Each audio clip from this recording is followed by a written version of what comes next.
চলে এসেছি আমি এমন এক শহরে, যে শহরকে বলা হয় দ্য সিটি অফ প্রফেটস, মানে নবীদের শহর। এই শহরের নাম হচ্ছে শানলিউরফা। শানলিউরফা তুরস্কে অবস্থিত একটি ঐতিহাসিক শহর। এটি টার্কির দক্ষিণ পূর্ব অঞ্চলে এবং সিরিয়ার একদম বর্ডারের সাথে অবস্থিত। এই শহর ছিল আগে মেসোপটেমিয়ার একটি অংশ। ইসলামিক ইতিহাস অনুযায়ী অনেক নবী এই শানলিউরফা শহরে এসেছিলেন এবং এখানে থেকেছিলেন, যে কারণে নবীদের জীবনের অনেক গুরুত্বপূর্ণ ঘটনা এই শহরে ঘটেছিল। এই গ্রামের কথা আমাদের কোরআন শরীফ এমনকি বাইবেলেও মেনশন করা আছে। ইব্রাহিম আলাইহিসসালাম, ইউসুফ আলাইহিসসালাম, লুত আলাইহিসসালাম আরো অনেক নবীরই পদচিহ্ন পড়েছে এই শানলিউরফা শহরে। গুহাটি দেখতে পারবো যেখানে ইব্রাহিম আলাইহিসসালামের মাতা নুনা ওনাকে লুকিয়ে রেখেছিলেন। ওনার দাড়ি মোবারকের পাশেই আপনারা হযরত মুহাম্মদ সাল্লাল্লাহু আলাইহি ওয়াসাল্লামের পায়ের ছাপ দেখতে পারবেন। আজকের পর্বে আপনাদেরকে শানলিউরফা শহরের সেই সকল পবিত্র জায়গা ঘুরে দেখাবো যার ইতিহাস আমাদের ইসলাম ধর্মের সাথে জড়িত। তো চলুন দেরি না করে শুরু করা যাক। আমি প্রথমে একটা ট্যাক্সি নিচ্ছি। এখানে হচ্ছে বেশিরভাগ ট্যাক্সি শুধুমাত্র মিটারে যায়, ওরা কোনো ধরনের দামাদামি করতে চাচ্ছে না, কারণ মেইনলি ওরা আসলে ইংলিশ বলে না, ওরা টার্কিশ ভাষায় কথা বলে। এখানে কিছু এই টাইপের বাস আছে যেটা সিটি সেন্টারে নামায়, বাট এগেইন সিটি সেন্টার থেকে হোটেলে যাইতে আবার কত টাকা নিবে জানি না, যেহেতু ফার্স্ট ডে অলরেডি এয়ারপোর্টে বিশাল বড় কাহিনী করছি, ঘুমাইছি এয়ারপোর্টের ভিতরেই। তো এখন চাচ্ছি অ্যাটলিস্ট শান্তি মতো ট্যাক্সিতে যেন হোটেলে যেতে পারি। তখন ওদের হচ্ছে গাড়ির এই লুকিং গ্লাসের মধ্যে এই মিটার দেওয়া আছে। বাংলাদেশে যেরকম আলাদা করে বক্স থাকে, বক্সের দরকার নেই, মিররের মধ্যেই মিটার। তো এয়ারপোর্টের থেকে আমাদের ট্যাক্সিতে করে এই হোটেলের এখানে আসতে খরচ পড়ছে বাংলাদেশ টাকা 4,000 টাকা। খুব একটা খারাপ না আসলে, আপনি যদি কমফোর্টেবলি আসতে চান এয়ারপোর্ট থেকে তো অনেক টাকা খরচ করতে হবে। আর তারপর আমাদের হোটেলটা হচ্ছে এই যে কারাগুল হোটেল, এই যে এই দিক দিয়ে আমরা যাব। দেখেন একদম সেই পুরানো যে সিটি থাকে সেরকম পুরানো সিটির মতো একটা ভাইব, খুবই ভালো লাগতেছে। অনেকেই পছন্দ করে না, অনেকেই মনে করে যে মডার্ন যত হবে তত ভালো, কিন্তু আমার এই টাইপের পুরানো ভাইব, একদম অ্যান্টিক ভাইব, যাতে আমি লোকালদের সাথে মিশতে পারি, এই টাইপের ভাইব খুবই ভালো লাগে। এই টাইপের জায়গা খুবই ভালো লাগে, যার কারণে আমার এই হোটেলটা নেওয়া। তো এইটা হচ্ছে আমাদের হোটেল, চলেন আমরা এখন ভিতরে যাই। আমাদের এই শানলিউরফার হোটেলের বাহিরটা দেখেন কি সুন্দর, বসার স্পেস আছে, একটা ঝর্ণা আছে, পাশাপাশি এখানে খুবই সুন্দর দোলনাও আছে। দোলনাটায় বসতেই খুবই ভালো লাগতেছে। কিন্তু যেটা মেইন জিনিস সেটা আপনাদেরকে দেখাই, সেটা হচ্ছে আমাদের হোটেল রুমটা। এটার ভাড়াটা হচ্ছে বাংলাদেশি টাকায় 5,000 টাকা পার নাইট, আর 2জন পার্সন থাকতে পারবেন। তো আমরা দেখে এই 5,000 টাকার মধ্যে আপনি কিন্তু প্রতিদিন সকালে বুফে ব্রেকফাস্ট পাচ্ছেন। এই যে আমাদের রুমটা, এই টার্কিতে মাথা ফাটা গরম বাংলাদেশের মতো, তাই এখানে এসি থাকাটা খুবই জরুরি। এসিটা আছে প্লাস এসিটা কাজ করতেছে। ভাই এই তুর্কিতে প্রচুর গরম, আর আরব দেশে প্রচুর পরিমাণে স্ক্যাম হয়। তো আমি হচ্ছে এই জুসটা কিনতে চাইছিলাম, স্ট্রবেরি জুস। একটা দোকানে ঢুকছি, এই জুস আর একটা বড় পানির বোতল আমাকে বলে 300 লিরা, মানে বাংলাদেশি টাকায় হয় 1,000 টাকার মতো। তা আমি বলছি যে আমি নিবো না, তখন বলে 300 না 30 লিরা। তো ওটা 1,000 টাকার থেকে আমি 100 টাকা হয়ে গেছে। এই শানলিউরফা শহরে একটি বিখ্যাত জায়গা আছে যাকে বলা হয় কেভ অফ আব্রাহাম, ইব্রাহিম আলাইহিসসালামের গুহা। ইসলামিক ইতিহাসবিদদের মতে রাজা নিমরুদ অর্থাৎ নমরুদ যখন স্বপ্ন দেখে বুঝতে পারে যে এক শিশু জন্মাবে এবং সেই শিশু তার রাজত্ব ধ্বংস করবে, তখন সে নবজাতক ছেলে শিশুদের হত্যা করার আদেশ দেয়। তখন ইব্রাহিম আলাইহিসসালামের মা তাকে এখানেই এক গুহায় লুকিয়ে রাখেন। আবার অনেকের মতে ইব্রাহিম আলাইহিসসালাম এই গুহাতেই জন্মগ্রহণ করেন। বন্ধুরা, আমরা এখন ইব্রাহিম আলাইহিসসালামের সেই জন্মস্থানে যাব এবং ঢুকার সাথে সাথে আপনারা দেখতে পাচ্ছেন বিশাল বড় একটা অজুখানা করে দেওয়া হয়েছে, যেন মানুষজন অজু করে ভিতরে মসজিদও করা আছে, সেখানে যে নামাজ পড়তে পারে। তো চলুন আমরা ওনার সেই জন্মস্থানের জায়গাটিতে যাই।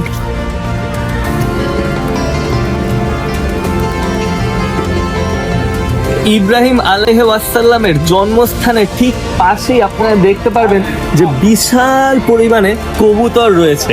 আমি যত ইসলামিক নিদর্শনে যাই সবগুলোর আশেপাশেই এরকম কবুতর দেখতে পারি। আমার মনে হয় এর পিছনেও নিশ্চয়ই কোনো কারণ আছে, কারণ আপনারা অনেকেই হয়তো বা জানেন আমাদের প্রিয় নবী হযরত মুহাম্মদ সাল্লাল্লাহু আলাইহি ওয়াসাল্লামকেও এই কবুতররা অনেক বিশালভাবে সাহায্য করেছিল সেই জাবাল আল সৌরের ঘটনাতে। পাশেই একটি মিউজিয়াম আছে, যে মিউজিয়ামের ভিতরে আমরা হযরত মুহাম্মদ সাল্লাল্লাহু আলাইহি ওয়াসাল্লামের দাড়ি মোবারক দেখতে পারবো এবং ওনার পায়ের ছাপ দেখতে পারবো। চলুন আপনাদেরকে সাথে নিয়ে আমি এখন ভিতরে দেখতে যাই।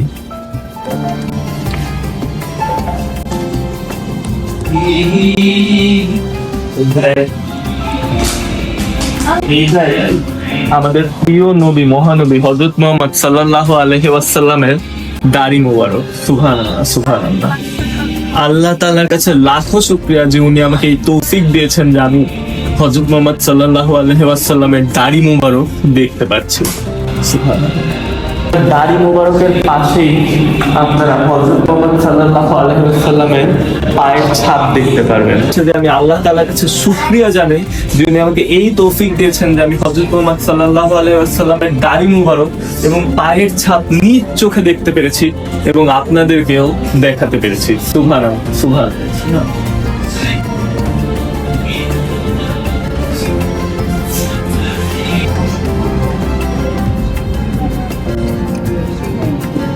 এই গুহাটির নাম হচ্ছে মেভলিদ ই হালিল। মেভলিদ অর্থ হলো জন্ম এবং হালিল অর্থ হলো আল্লাহর বন্ধু, মানে ইব্রাহিম আলাইহি ওয়াসাল্লামের জন্মস্থান হিসেবে বোঝানো হয় এই জায়গাটিকে। হাজার হাজার মানুষ এই জায়গাটিকে জিয়ারত করতে আসে কারণ তারা এই জায়গাটিকে একটি পবিত্র স্থান হিসেবে ধরে নিয়েছে।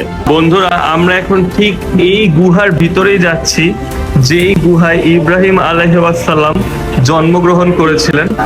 আপনারা দেখতে পাচ্ছেন এই যে নিচে দিয়ে এটার ভিতর দিয়ে গেলে আমরা সেই গুহাটি দেখতে পারবো যেখানে ইব্রাহিম আলাইহি ওয়াসাল্লামের মাতা নুনা ওনাকে লুকিয়ে রেখেছিলেন। যখন আদেশ আসে যে সকল ছেলে শিশুকে হত্যা করা হবে, তখন ইব্রাহিম আলাইহি ওয়াসাল্লামের মাতা নাকি ওনাকে এইখানেই এই গুহার ভিতরে লুকিয়ে রেখেছিলেন।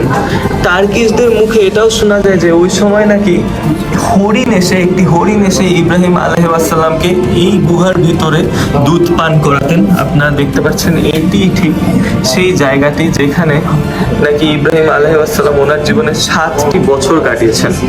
আপনারা দেখবেন অনেকেই এখানে এসে দোয়া করছেন, নামাজ পড়ছেন। এখানে পানি দেওয়া আছে, অনেকে এসে এই পানি পান করেন, এখানে বসে দোয়া করেন, নামাজ পড়েন, চোখের অশ্রু ঝরান, কারণ এটার সিগনিফিকেন্স অনেক বেশি। ইব্রাহিম আলাইহি ওয়াসাল্লামের জন্মস্থানের ঠিক পাশেই আপনারা দেখতে পাচ্ছেন এখানে একটা মসজিদ করে দেওয়া আছে, যেখানে আপনারা এসে নামাজ পড়তে পারবেন। নামাজ পড়ার জন্য বিশাল জায়গা করে দেওয়া আছে। আসলেই কি ইব্রাহিম আলাইহি ওয়াসাল্লাম এই সান লিউরফা শহরে জন্মগ্রহণ করেছিলেন এবং আসলেই এই গুহাটাই কি ওনার জন্মস্থান? প্রকৃত ইসলামিক রিসার্চ অনুযায়ী ইব্রাহিম আলাইহি ওয়াসাল্লামের জন্ম হয়েছিল তখনকার উর অফ দি ক্যালদেস শহরে। এই শহরটির বর্তমান নাম হচ্ছে ব্যাবিলনিয়া অথবা ব্যাবিলন, যেটা ইরাকে অবস্থিত। তাই এখানে যেই গুহাটা বলা হয় যে ইব্রাহিম আলাইহি ওয়াসাল্লাম জন্মগ্রহণ করেছিলেন এবং এখানে নাকি হরিণ এসে ওনাকে দুধ খাওয়াতো, এই কথাগুলো লোক কথাও হতে পারে। ইব্রাহিম আলাইহিস সালামের গুহার কথার কোনো সঠিক প্রমাণ না থাকলেও ইসলামিক ধর্মের প্রধান 4টি ধর্মগ্রন্থের এক ধর্মগ্রন্থে হাররান নামের জায়গার কথা উল্লেখ আছে। এখন আপনাদের যে জায়গায় নিয়ে এসেছি এই জায়গার নাম আসমানি কিতাব তাওরাতে স্পষ্টভাবে বলা হয়েছে। তাছাড়াও কুরআনে এই জায়গার নাম একদম স্পষ্টভাবে না থাকলেও এই জায়গার কথা বর্ণনা করা হয়েছে। কুরআন ও বাইবেল অনুযায়ী ইব্রাহিম আলাইহিস সালামের বাবা তেরা পরিবার সহ উট থেকে বের হন এবং তারা ঠিক এই জায়গায় হাররানে এসে বসবাস শুরু করেন। পরে ইব্রাহিম আলাইহিস সালামের বাবা হাররানেই মারা যান। এরপর আল্লাহ ইব্রাহিম আলাইহিস সালামকে নির্দেশ দেন নতুন ভূমির দিকে হিজরত করতে। ইব্রাহিম আলাইহিস সালাম তখন হাররান ছেড়ে চলে যান।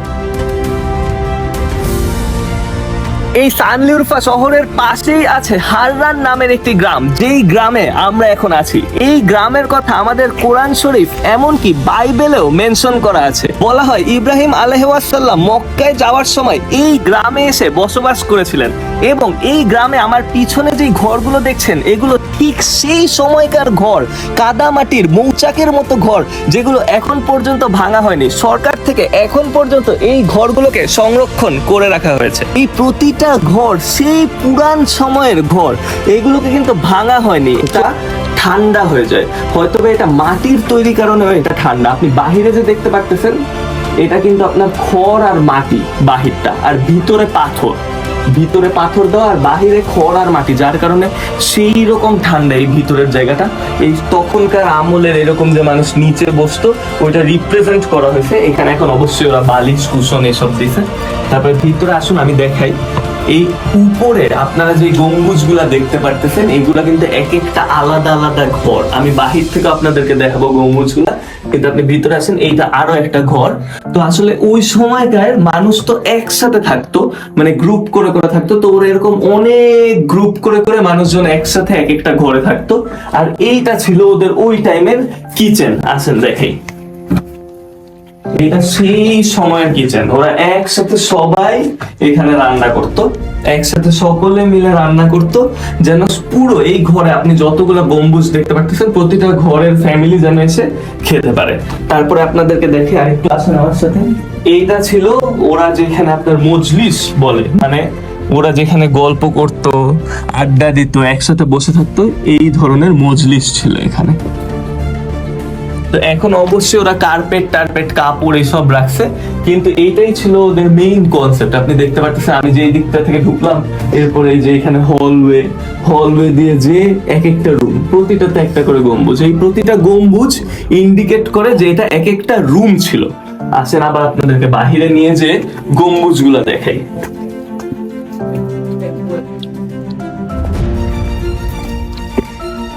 একটা আসেন আমার সাথে। তো আমার পিছনে এখন আপনারা দেখতে পারবেন এই যতগুলা গম্বুজ, তার মানে প্রতিটা ফ্যামিলির আলাদা আলাদা ঘর, আলাদা আলাদা গম্বুজের নিচে আলাদা আলাদা ঘর, কিন্তু ওই রান্নার জায়গাটা কিন্তু সেম। আর বাহিরে আপনারা দেখতে পাচ্ছেন এইটা হচ্ছে হয়তো বা তখনকার সময়ে মশলা ভাঙার জিনিস ছিল। এই যে এইভাবে তারা এটা ভাঙতো। অসাধারণ ব্যাপার, মনে হচ্ছে যেন আমি একদম ইতিহাসের পাতায় আবার ব্যাক চলে গেছি আর নিজের চোখে আমি ইতিহাস দেখতে পারতেছি। এই গ্রামটা সব থেকে পুরানো গ্রাম এই টার্কিতে।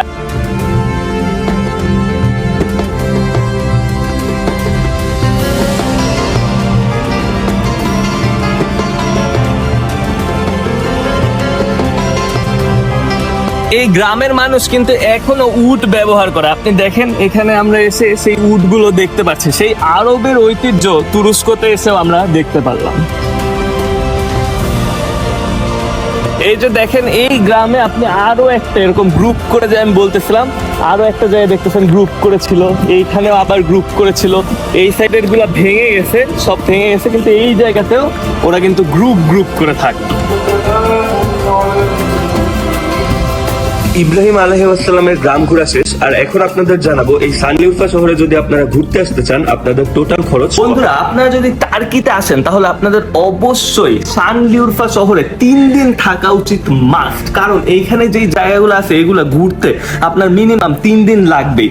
আমি এই সানলিউফাতে যেই হোটেলে ছিলাম সেটার নাম হচ্ছে কারাগুল হোটেল, আর এটাতে থাকতে আমার খরচ পড়ছে বাংলাদেশি টাকায় প্রতি রাতে 4000 টাকা। এটা হচ্ছে একটা কাপল এসি রুম, এখানে আপনারা 2 জন থাকতে পারবেন এবং 2 জনের জন্য আপনারা ফ্রি বুফে ব্রেকফাস্ট পাবেন প্রতিদিন সকালে। আর আপনি যদি 3 দিন থাকেন তাহলে আপনার থাকার পিছনে খরচ হচ্ছে শুধুমাত্র 12,000 টাকা। এই টার্কিতে আপনাদের ট্যাক্সি ভাড়া অনেক বেশি, আপনারা যেইখানেই যাবেন আপনাদের অনেক টাকা গুনতে হবে। আপনি ফর এক্সাম্পল যে কোনো যদি টুরিস্ট ডেস্টিনেশনে যান তখন আপনার অ্যারাউন্ড বাংলাদেশি টাকায় 4000 টাকা ওয়ান ওয়ে খরচ পড়বে। তার মানে আপনি যদি আবার ব্যাক আসেন তার মানে আপনার খরচ পড়বে 8000 টাকা টোটাল। তাই আপনি ট্রাই করবেন মোস্ট অফ দি অ্যাট্রাকশনের পাশে যেগুলো ঘোরার জায়গা ওগুলির আশেপাশে হোটেল নিতে, তাইলে আপনার কিছু টাকা সেভ হবে। বাট স্টিল আমি ধরে নিব অন এভারেজ আপনার যদি 8000 টাকা যাওয়ার আসা মিলায় খরচ, আপনি যদি একটা স্পট যান যেখানে আশেপাশে অনেক কিছু দেখার আছে, তাইলে আপনার 7 দিনে খরচ হবে অ্যারাউন্ড 60,000 টাকার মতো। বাট আমি এটাকে আরো বেশি ধরবো 70-80 হাজার টাকা, যাতে আপনি ওই টাকাটা আপনার কাছে থাকে যে আপনি এক জায়গা থেকে আরেক জায়গায় ট্যাক্সিতে ইজিলি যেতে পারবেন। আমি আপনাদেরকে ট্যাক্সি ভাড়াগুলো এত কম বলতেছি কারণ আমি যে জায়গাগুলো আপনাকে বলছি থাকার জন্য, যেই হোটেলগুলা, এই হোটেলগুলোর থেকে মোস্ট অফ দি অ্যাট্রাকশনস আপনি হেঁটেই যাইতে পারবেন, তাই আমি ট্যাক্সি ভাড়াটা